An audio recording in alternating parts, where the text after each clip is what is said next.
certa vez eu estava interagindo com uma mulher cristã. Ela estava tecendo críticas ao pensamento de que o feminismo é incompatível com o cristianismo, né, que é defendido por setores da igreja.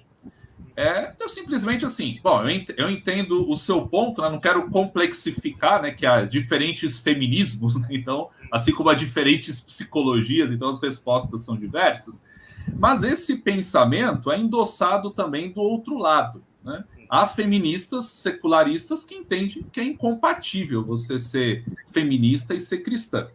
Eu transfiro a pergunta para a psicologia, né? Se você for perguntar, a psicologia compatível com a fé cristã para cristãos e para não cristãos secularistas, certamente, se a amostra for grande, em ambos os grupos, a gente vai encontrar quem diga que são incompatíveis.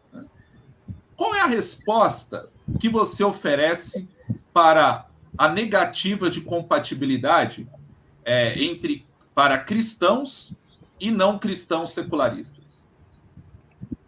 É a mesma resposta para os dois grupos ou é preciso adaptar a resposta para um grupo, para cada grupo em específico?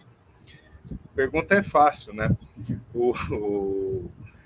Você resumiu o dilema de qualquer estudante de psicologia, que essa é a situação que a maioria dos estudantes... Eu já estou fora da universidade já faz um tempo, me formei em 2011, mas esse é o dilema que a maioria do pessoal enfrenta, que chega na universidade, você é crente, você não vai estar apto, você é cristão, você não vai estar apto, você vai interferir na psicoterapia e tal, ou você chega dentro do contexto da igreja, mas isso é uma forma de ateísmo. Eu já passei alguns embates, uma vez me chamaram de pastor secular.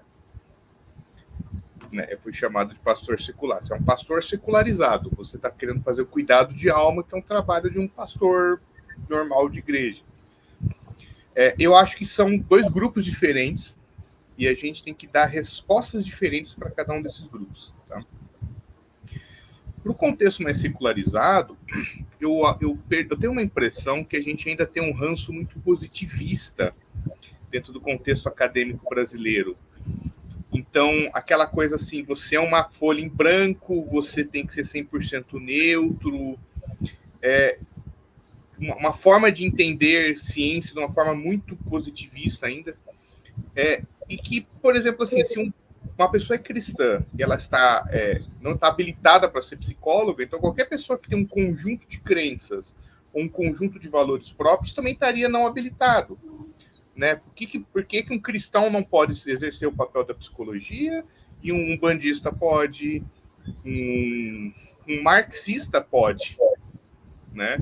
Esses dias eu vi um movimento de um grupo de estudos de psicologia marxista, por exemplo. E assim, eu acho que é legítimo como campo de pesquisa, como campo de estudo. Assim como eu já vi psicologia budista. Hoje o pessoal fala muito de mindfulness, né? Mindfulness é uma aplicação técnica de insights de meditação budista. O cara que idealizou isso é o Jon Kabat-Zinn, que é monge. Não sei se ele é tibetano, ele é um monge budista. E assim, eles aplicaram isso e conseguem mensurar em pesquisa hoje o resultado, o efeito e tal. Então, assim, você querer dizer que uma pessoa, por ela ter uma determinada posição de fé, ela está incapacitada ou não está apta, ou não vai conseguir ser científica, eu acho que é um pouco do que o próprio Uriel comentou, desse olhar meio de desdém, sabe? Eles são mais ignorantes, eles são mais burrinhos, eles são mais preconceituosos, que eu acho que é uma coisa que não... que me parece um teor mais de preconceito mesmo, tá? E eu acho que é uma certa ignorância histórica, tá? Porque muitos dos insights que a gente tem hoje, por exemplo, de subjetividade humana, tem um lastro histórico original, por exemplo, no cristianismo, né? Então, a ideia de mundo interior, a ideia de uma subjetividade individualizada, você consegue traçar isso até Santo Agostinho, né? As confissões, ele falando dele mesmo. Você pegar os autores puritanos, por exemplo, que eles faziam diários de meditação e tal. Se você pegar os textos do Michel Foucault, que é um autor que não é nada cristão, ele mostra isso nos próprios escritos dele, que tem essa influência na constituição da subjetividade moderna, né? Por outro lado, para a comunidade cristã, eu vejo que tem alguns embates assim. Como que você concilia... Porque às vezes o embate não é com a psicologia enquanto ciência, é com a psicoterapia, é com a prática, né? Então, eu já vi gente que diz assim, você fazer psicoterapia é negar o papel do Espírito Santo, né? Assim, você vai fazer tratamento, você vai fazer um uso de algum tipo de medicamento, ou você vai fazer uma psicoterapia, você está negando que o Espírito Santo pode te curar. Como se Deus fosse restrito a fazer ações miraculosas e não possa usar meios naturais, como a ação química de um remédio ou um processo psicoterapêutico para promover o amadurecimento na vida de uma pessoa, né? Agora, eu vejo que tem um grupo que eles têm esse entendimento, assim, o psicólogo assumiu um papel histórico que normalmente era dos pastores e líderes religiosos, né? E vai existir um conflito entre a psicologia e principalmente as escrituras, né? Porque, e nesse ponto eu acho que essa é uma diferença importante entre psicologia e psiquiatria, né? A psiquiatria está caracterizada na área da saúde, como campo da medicina. A psicologia está em dúvida ainda, né? Se ela é humana, se ela era da saúde. Ela fica num pêndulo, assim. Então, ela lida com certas questões de subjetividade de comportamento, e às vezes lida até com questões morais, que entra no campo, às vezes, que é próprio dos pastores, que é próprio das lideranças religiosas e tal. Então, gera, por exemplo, vai lidar com ansiedade. A Bíblia tem falas sobre o que é o papel da ansiedade, tá?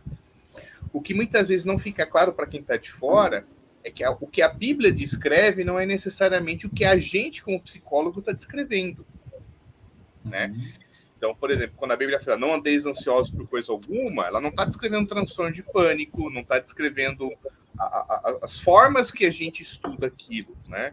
Quando a Bíblia fala de mente, ela está usando a mesma palavra, mas às vezes ela não está descrevendo o mesmo processo mental cognitivo que eu, como psicólogo, estou descrevendo. Às vezes são coisas diferentes, ou são olhares diferentes sobre a mesma coisa.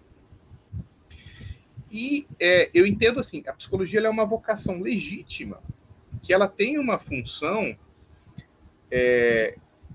Eu pelo menos entendo o psicólogo ele tem uma função mais precisa, mais específica no tratamento das pessoas, e que não é contrário, por exemplo, ao trabalho de um pastor.